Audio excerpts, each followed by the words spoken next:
At Drummond Golf, we understand your passion. Nice roll. And that's because every Drummond Golf store is owned and run by a local who loves the game as much as you do. Yeah, it's come off the face really well. Someone who knows where you play and what you need. Oh yeah, looking good. With Australia's biggest range and expert knowledge. Great. Now let's try that putter with this grip. So if you want to improve your game, see a local expert at Drummond Golf.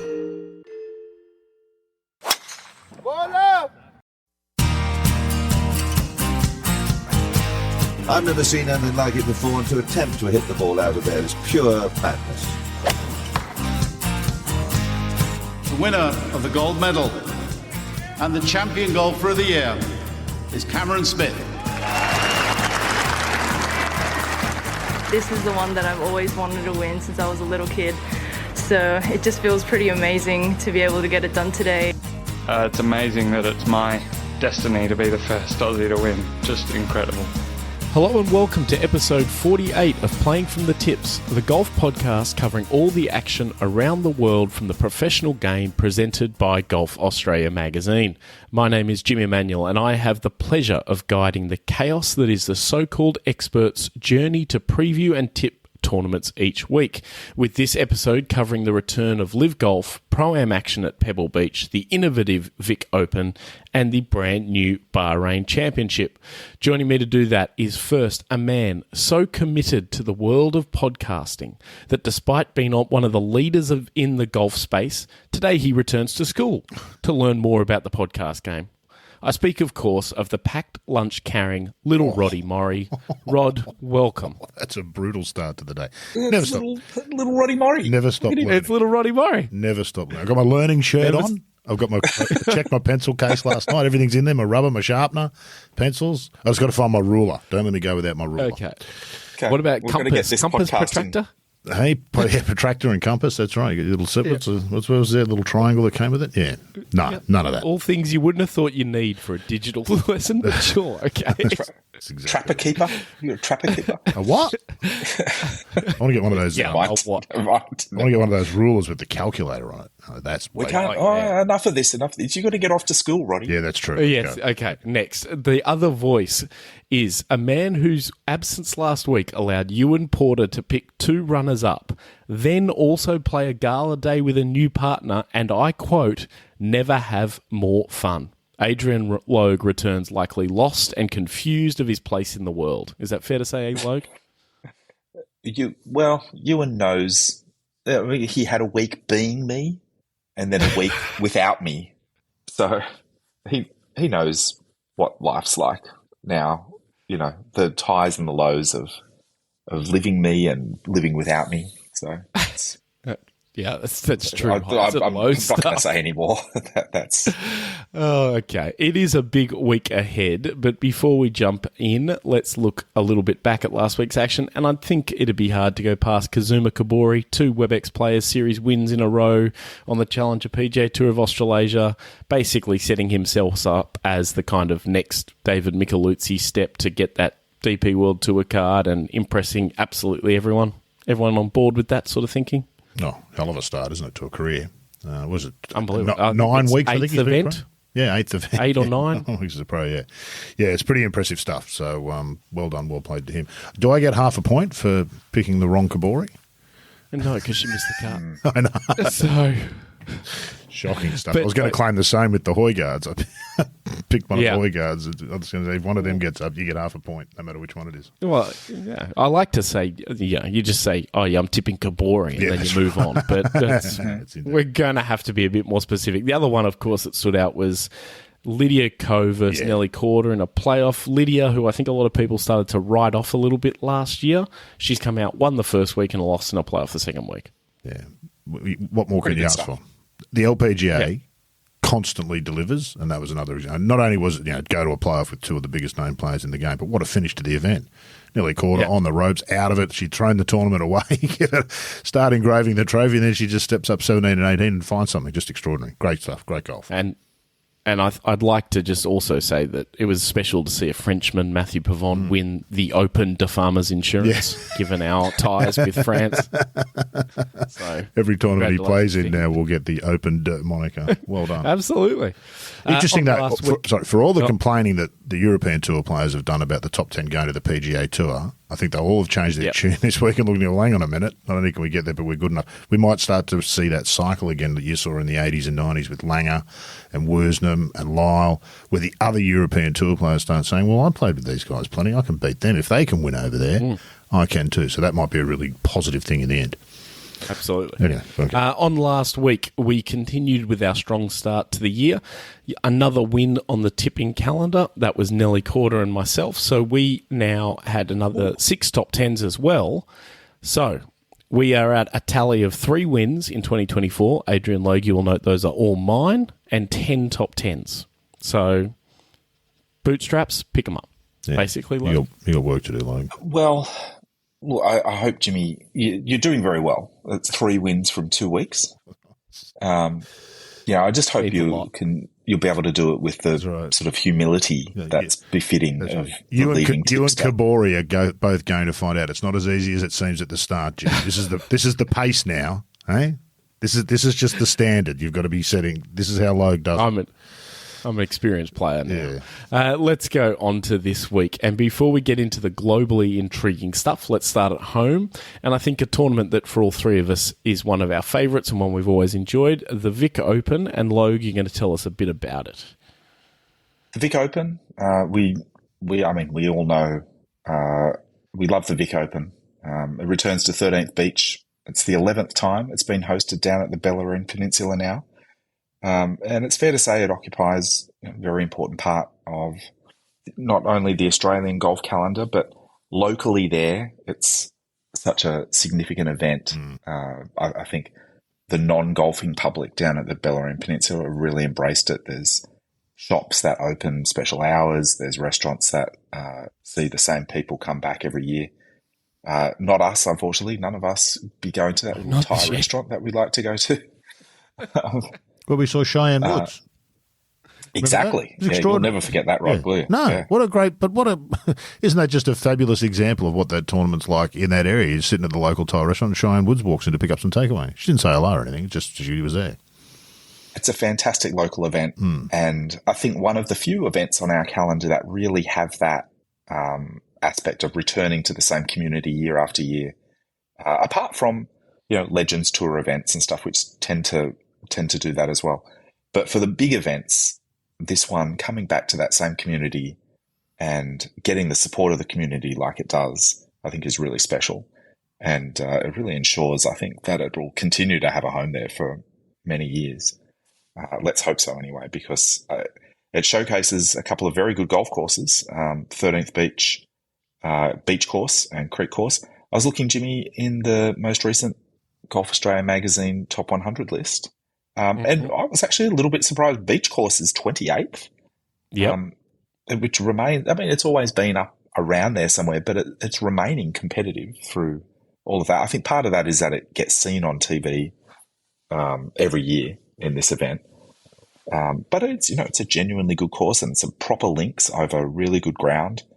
And in that part of the world, you've got Barwon Heads just up the road, which is, a sort of storied, fabled, much loved links, one of Australia's first and only true links, really. Before a bunch of these were built more recent years, but the beach course is a proper links course and really rugged and beautiful, and not like a housing development at all, which is funnily enough kind of what it is. But it's one of those housing developments that well done, hasn't it? You'd actually like to live at. And then the Creek course, I was surprised to see, was ranked 51st. Yep. Yeah, it holds its own. Yeah. So I'd have felt it sort of like somewhere in that back 50, but it wouldn't have surprised me if it was just out of the top 100. But 51st is really good. And that's one I've played more than the beach course, actually, because I just somehow tend to get shuffled onto that one. But I've always found it a really fun game of golf.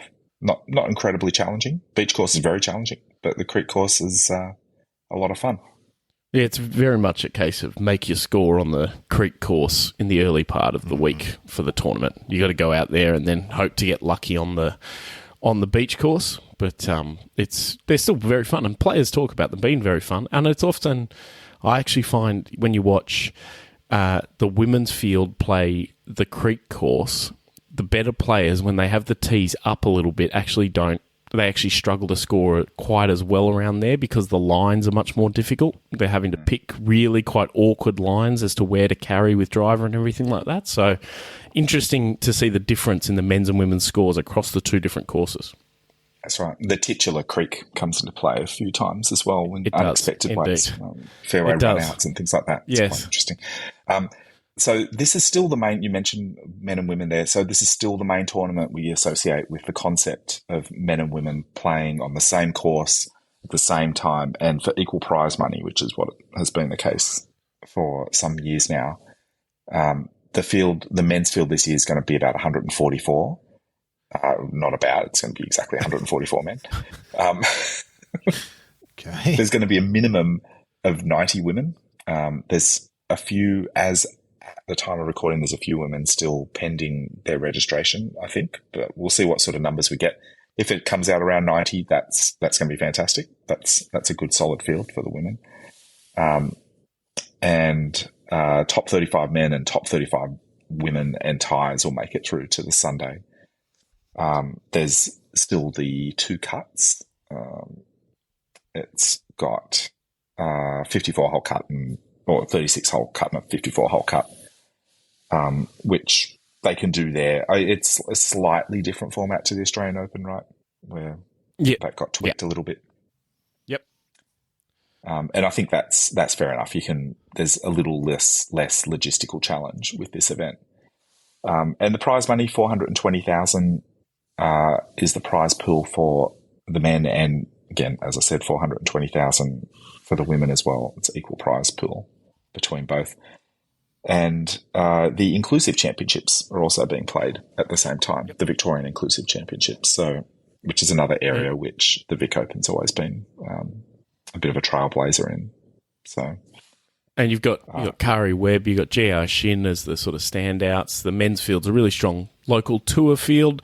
We're not co-sanctioned with anywhere, so you're not getting huge names at this stage, but the Vic Open's still got its strengths and players love it, despite it being a difficult week, I think. So kind of doesn't need it, does it, Jimmy? The event itself takes centre stage. It's unusual for a tournament. Normally it's the headline players that take centre stage, but in this one it kind of is the event, and if you've ever been, it doesn't matter that Adam Scott's not there or Minwoo or Rory. It's great if they were, but it's not a problem that they're not. It's a really special kind of tour. If you've not been, it really is the one tournament you should go to as a golf fan. Absolutely. It's really about the event and about the feel of it. And as Logue spoke about early, about the whole community gets into it. The whole area around there is just buzzing the whole week. So bring your dog. All right. Not many tournaments in Australia where that's a tagline. Bring your dog.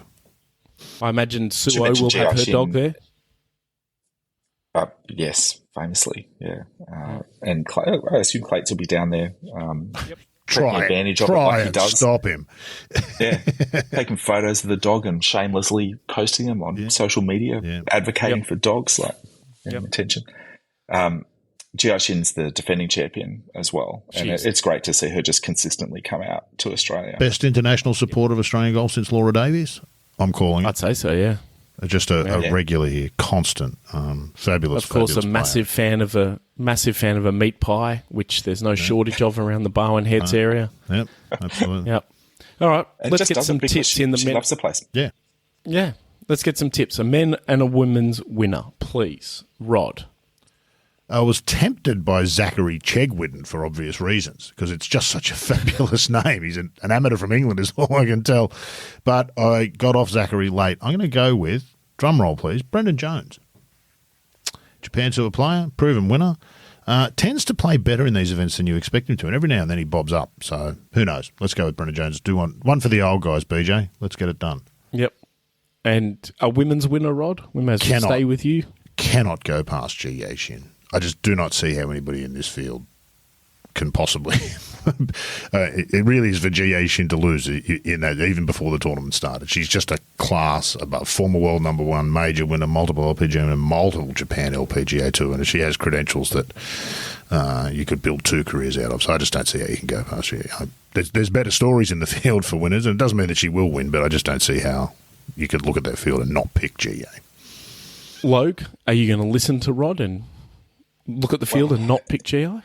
It seems like he's just being spiteful to Mayakoba after being hurt by her picking her last week. I was let down. I'm not pretending otherwise. I was let down. But yeah, look, I can't disagree. As much as I'd like, I've got to go with Ji Shin as well. Really is the standout in the field. And it's actually very hard to see her not winning this week. It should be a bit of a tap in. It's golf. It's tough. So we'll see how we go. But you just can't go past Ji Shin. And on the men's side, I like Andrew Martin. He's consistent performer. Did pretty well last year as well here. And he's a proven winner. Andrew Martin for me. All right. Well, I'm going to buck the trend because that's just boring if everyone tips the same person. Yep. I'm going to tip Karis Davidson, LPGA Tour player, getting better. This golf course, she really likes it. She's played okay here before, and it'd make me very happy if you two tip the same person and don't get a win. So I'm going to go with Karis. Yep. And on the men's side, I'm going to go with Todd Sinnott, who's been very impressive of late, plays this sort of golf well. Also, before we jump off the Vic Open, pre-qualifying for the Vic Open, there was a bunch of spots for the men, but I think it went 8 extra holes. So I saw that. That's a bit of added excitement. Yeah. Anyway, you've done a lot of work before you get there. If you had to go 8 extra holes, if you're coming from the pre-chop group, that's harsh, and you got to learn 2 courses in 2 days. Exactly. Good luck. You know the feeling when your mate's golf ball flies past yours, or when you're on the green in regulation, but he holds it from the bunker. At Drummond Golf, we get it. That's why we have our lowest price guarantee. As Australia's biggest, you can count on our massive buying power for the lowest prices in golf.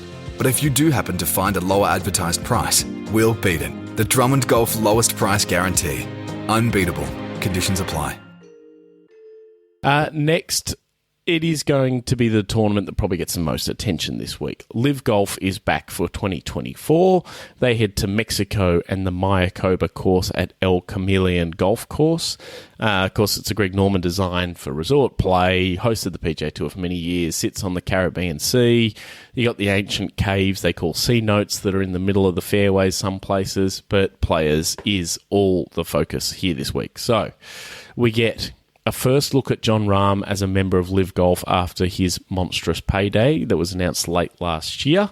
And then, despite no official confirmation at the time we're sitting here and recording this, we also believe we will see Adrian Meronk, Tyrrell Hatton and Lucas Herbert as newly minted members of the LIV crew. First competitive looks for the year. So, Jimmy, none of them have officially confirmed, have they? Which is really interesting. No, they have not. None of and we're all pretty sure that it's happening. So they must have something in store, is my thoughts. They've got a plan of some sort to make that announcement. The Herbert news is older than the other two. Mm-hmm. He was suggested at the start of the year, and that was people who know what they're talking about that I'd heard early. Then Meronk last week was supposed to play Farmers Insurance Open, withdrew with illness, and then the story was run strongly by the likes of Bob Harrig and James Corrigan of The Telegraph, 2 guys who've had very good oil on LIV. And then Tyrrell Hatton supposedly teeing it up at Pebble Beach this week. I think still on the entry list, but then James Corrigan again for The Telegraph in the UK running that he has signed an 11th hour deal. So I'm not sure that those two were done any earlier than we're finding out, and so that's why nothing's been done. So we'll see what happens over the next couple of days. But fascinating that they're still putting it all together the week of their first event. And what does this mean for the teams? That's Lucas Herbert's a clear smash is already locked in. But Lucas Herbert, a clear member of Ripper GC, the All Australian team. Adrian Meronk, I believe, to the Cleeks. Tyrrell Hatton to John Rahm's new team, which I think is called 13th Legion. And there's one of the qualifiers, I think, is one of the others on that team.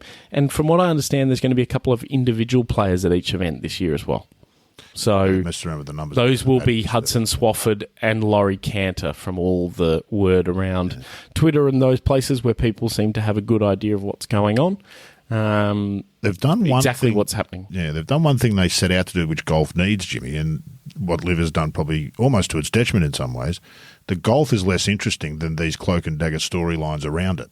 They've achieved one thing that other sports do much better than golf, which is keep the game or the sport in the news with non-on-field discussion when the games aren't going on. And they've, whether it's been deliberate or not, but LIV, the intrigue always seems to be around what's happening away from the course and other parts of the league, and that's worked in that sense. The PGA Tour doesn't get much coverage between Monday and Thursday. In the golf world it does, but LIV's cracked that nut, possibly accidentally, but it's intriguing, isn't it? Once the golf starts, I think we'll hear a lot less about it this week, which is kind of the problem they've got. I think that's the thing. I mean, it's if with the player movements, I mean, for example, Graham McDowell moved to Logue's beloved Smash GC this year. That, in theory, if that's down the road a couple of years and we've got a lot more bigger names in the LIV Golf, infrastructure, that's more exciting news that's going to happen. Let's say if they eventually have everyone and Rory moves from one team to another and there's whispers as to why, that becomes really interesting and exciting.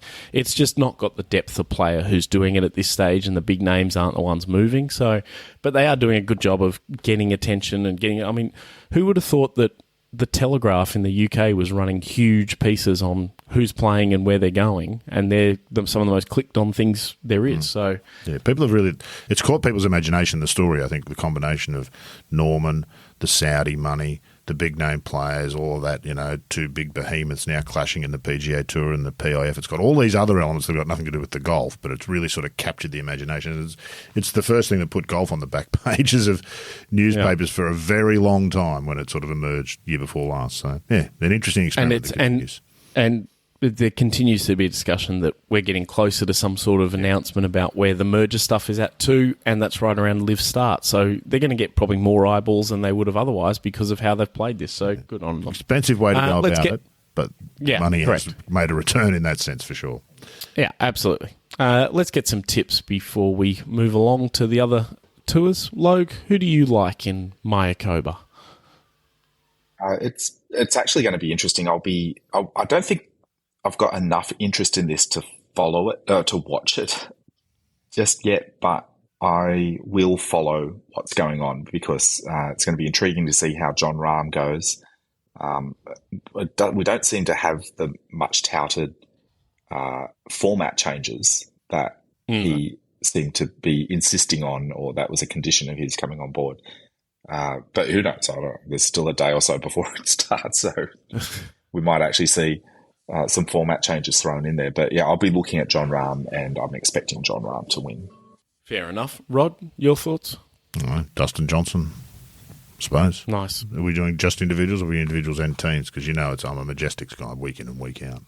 Yeah, we'll leave the teams because we don't even know who's on each team this week. So I think that's a bit hard to pick a team that's going to win. I bleed Majestics. Well, I'm a big Torquay guy. Yeah, I know. There's tension. I think we can just set the year up that we've all got our team. Right, okay, we don't have to mention it each week. We don't have to mention our team each week. Fair enough. So, yeah. I'm going to go with John Rahm, even though Logue's already tipped him. I just think Rahm is the kind of guy as well, when he's had a bit of noise around him, he comes out and plays well. So I expect him to play very well this week. And everyone else, you just don't know where they're at as well. You don't know where Rahm's at. We haven't seen him hit a ball in anger for a while, but I think that's just... he'll be angry. Don't worry about that. Oh, he'll be angry. Look out for the raging bull when he gets a temper up. He's got a point to prove. I actually do think he'll win this week. I quite like the idea that they've got team uniforms, but guys haven't been fitted for them yet because they don't know what team they're on, and like guys are going, an oversized shirt or a shirt that's too small. But anyway, this chat is fun at the moment and interesting, and it keeps that interest up in the thing. But we're doing it sort of ironically at the moment. But I kind of feel like it's going to change at some point to possibly. be I think interest. So I can see that coming. At the moment, this is ironic fun talking about all these teams, but by the end of the year, I'm going to be like a rabid smash guy, I think. So we'll see how we go. Okay. All right. Next, we are going to throw to you, Rod, and one of the most famous layouts in America, Pebble Beach, which this week shares hosting duties of the AT&T Pebble Beach Pro-Am on the PGA Tour. Yeah, look, huge changes to this event. It's one of the 8 signature events. It's just the end of January. We're already into the second signature event. This calendar looks weird to me. It's hard to work it out.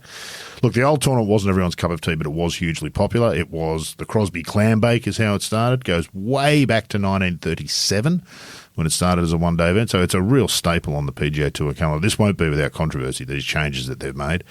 The downside of the old Pebble Beach Pro-Am was it never really got the big-name players because the big-name players, frankly, don't enjoy playing with hacks for 3 days around golf courses with bumpy greens and easy pins and all that sort of stuff. So that was always the conundrum they had. It's down from a field of 156 to 80.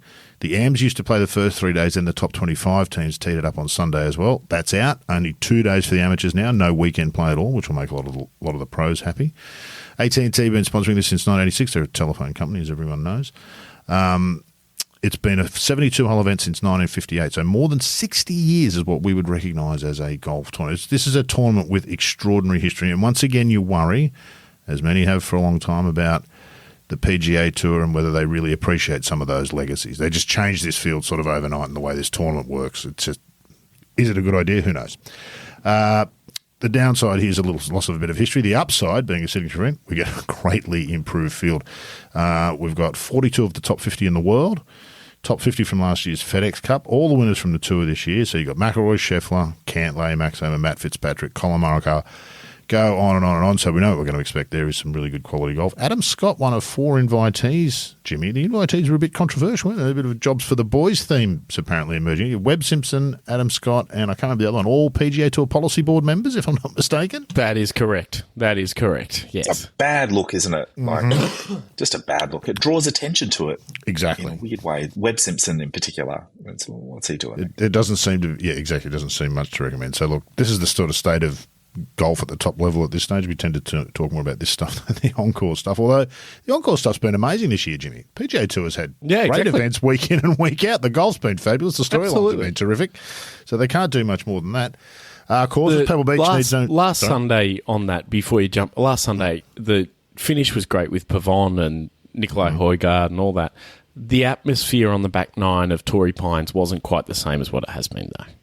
I don't think the crowds and everything was quite... You and Porter and I spoke about it yesterday. It was still good. It was still exciting. It just seemed it didn't quite have as much about it. Well, which was it Saturday night of the top 10? There was only one American flag in the top 10. Yeah. They're all European tour players who are in the top 10. And, that doesn't sell well at home in America all the time. And I think that's been the issue mainly is... we didn't see it with Dunlap because that's not an event that gets attended that well by crowds. But then it's a very parochial golf fan base in America. So this will be interesting this week. Yeah, really interesting to see this week. And the TV ratings this week as well, because traditionally I think people have tuned into this to see the celebrities, the big name celebrities making fools of themselves at the golf course. And who wouldn't? Pebble Beach needs no introduction, obviously. It's America's favourite course. Spyglass Hill's the other course being used. Now, of the rotation they've always used, this is probably one of the least popular, but it's part of the Pebble Beach Consortium. So it gets a go, Spyglass Hill. It's not a bad golf course. It's just in some extraordinary company there. Not very popular with a lot of the pros. The pros tend to produce low scoring, but because of the setup has to cater for the amateurs. But this might be different this year. The weekend being pros only, I expect you'll probably see what we often see at Augusta. 2 days of pretty low scoring when the amateurs are in the field. Then the weekend it'll toughen up significantly. So almost 2 golf tournaments at the one place. Expect good numbers Thursday, Friday. Bit more of a tester in Pebble on the last 2 rounds. Take your pick on tips. Even though he was awful last week, I'm going to stick with Jason Day, though. 8 top 10s in 13 starts here. Never won it. Mathematically, you'd think he has to. So he'll come back from last week, and I'm going to stick with Jason Day. Pretty solid. Low. Good pick. Yeah. I'm going with Victor Hovland. He's played well here before at the, not necessarily this event, but at the US Open when it was hosted here. And given the US Amateur here? Yeah, he's quality. Was it Pebble Beach in the US Amateur? Yes, that's right. Yep. Victor Hovland for me. That makes a lot of sense. I'm going to go with one of those controversial invitees. I'm going to go with Adam Scott, who won in his last start at the Cathedral Invitational, which may not sound huge to a lot of people, but it was exceptionally impressive. Was right in the hunt at that Australian Open until the ball was deemed out of bounds and he made his triple. I think Adam is set for a really big year. I think he's one who will actually play well with the added responsibility of what he's got going on in the background with being on the policy board and everything like that. Okay. So, and I think he's barely played here. He's one of these guys who never wanted to do it because of the Pro-Am. He's here. I think it'll actually really suit him, Pebble Beach. So let's finally go back Interesting, to you. Isn't he? He'd never played Dubai either, but that's... He's on a little... What is this? It's like he's changing it up. Is it a farewell tour? Just getting around to the stuff he hasn't done. I think it's opportunity to play the things he would like to play or has great money on offer. Yeah. Finally, we're going to go back to you again, Rod. DP World Tour and the Bahrain Championship presented by Bapco Energies. Bapco Energies. So sponsor watch. I didn't get far with this. Bapco Energies is a semi-state-owned entity worth about $10 billion. That's about as far as I got. Bahrainian, obviously. There you go. Well done, Bapco. 13 years since the European Tour was in Bahrain. I couldn't find the previous event that they had there. I didn't look for a very long time. I don't think it was called the Bahrain Championship. I don't think it was called the Bahrain Championship. I'm not sure what it was. I've got a feeling they might have played some Challenge Tour stuff there, and there's been... there was like not an exhibition, but sort of a fuller field almost exhibition. They had a lot of big-name European Tour players teed up, but I couldn't find any reference to the official tournament there. But anyway, back there after 13 years. Announced late last year. It's a decent one for the rank and file members. It's the same prize fund as last week, $2.5 million. So that's kind of that mid-tier European Tour event. Comparison would give you the Dubai Desert Classic was worth $9 million. So that's the difference. The money falls away pretty quickly when you get away from the really big events, doesn't it? Course has got, it's the Royal Golf Club of Bahrain. It's got Colin Montgomery's name on it via European Golf Design. I'm not sure how much Colin would have actually had to do with the on-the-ground design. Hard to find much about it in terms of reviews on it. Strips of green through the desert. Looks like Middle East golf. Got the Royal moniker. Would it be the Royal Golf Club? It was formerly... it was ever bestowed the Royal moniker. It was a golf course previously. It was a golf club, and they got bulldozed, and then it got rebuilt and renamed, apparently. So, look, as a test of golf, I'm sure it'll be what you'd expect to see from the LIV. They tend to have a bit of a sameness about them, the courses there in the Middle East, for all sorts of reasons, agronomy being one of them, I'd imagine. In terms of field similar to last week, in fact, both the winner, Ollerson, and the runner-up, Højgaard, are back again this week. Interesting Australians in the field, Jimmy. Jason Scrivener's a regular on the tour, obviously, but Harrison Endicott gets in on an exemption category tied to his finish in the FedEx Cup last year. This strategic alliance, we see things at the top end, but this bottom end, that's really interesting. So I saw an interview with Endicott, must have been in a local paper somewhere where he lives in America. He's playing the next 2 weeks in... Yeah, he's playing the next 2 weeks in the DP World Tour in the Middle East. That's right, because there's no guarantees of him getting starts in the States. And so, correct. That's... look, and good on him. You don't have to do that, but he's really chasing the dream, Harrison, and that takes a lot of effort. It's no small investment of time, energy, and money to go from California to the Middle East for 2 weeks to play golf with no guarantees you're getting anything back. So...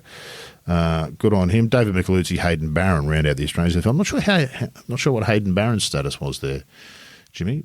So he got in via Q School.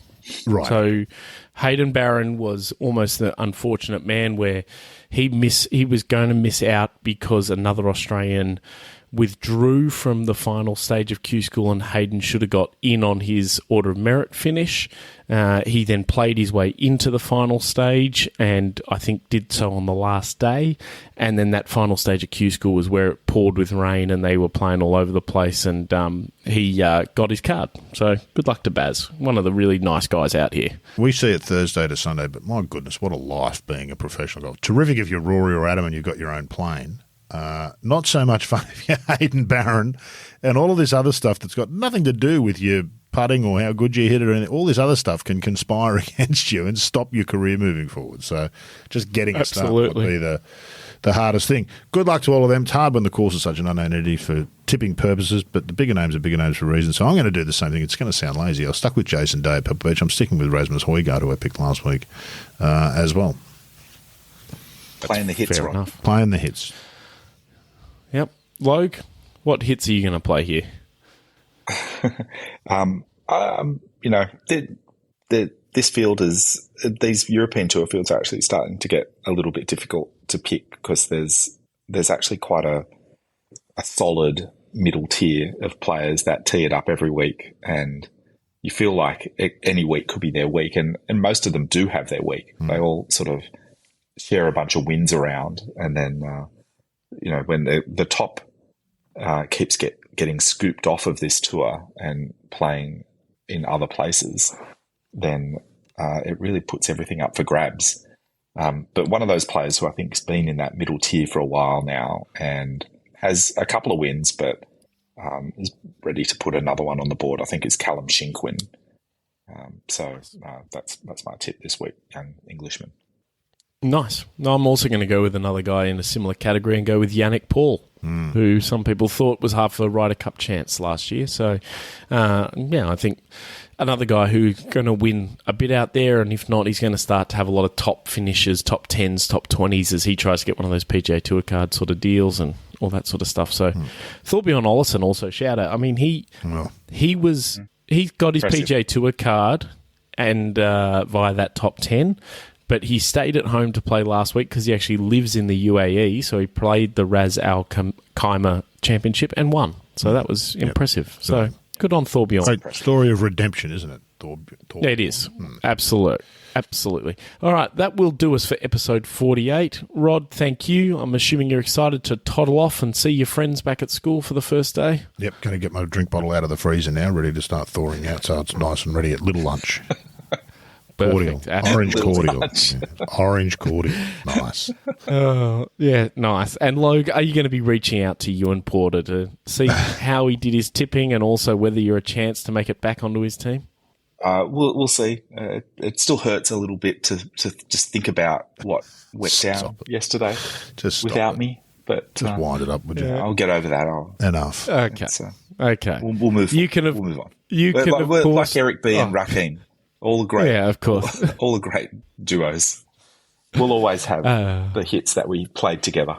So we'll see. You can, of course, follow along with all these tournaments and so much more on the Golf Australia magazine website, golfaustralia.com.au, where the list that Adrian Logue mentioned, the 2024 list of the top 100 courses or ranking in Australia, has recently been published, which, of course, creates plenty of interest and debate. So you can get on there, have a look at it, join the conversation. Always exciting stuff. Thank you for listening to episode 48 of Playing from the Tips. We will be back next week.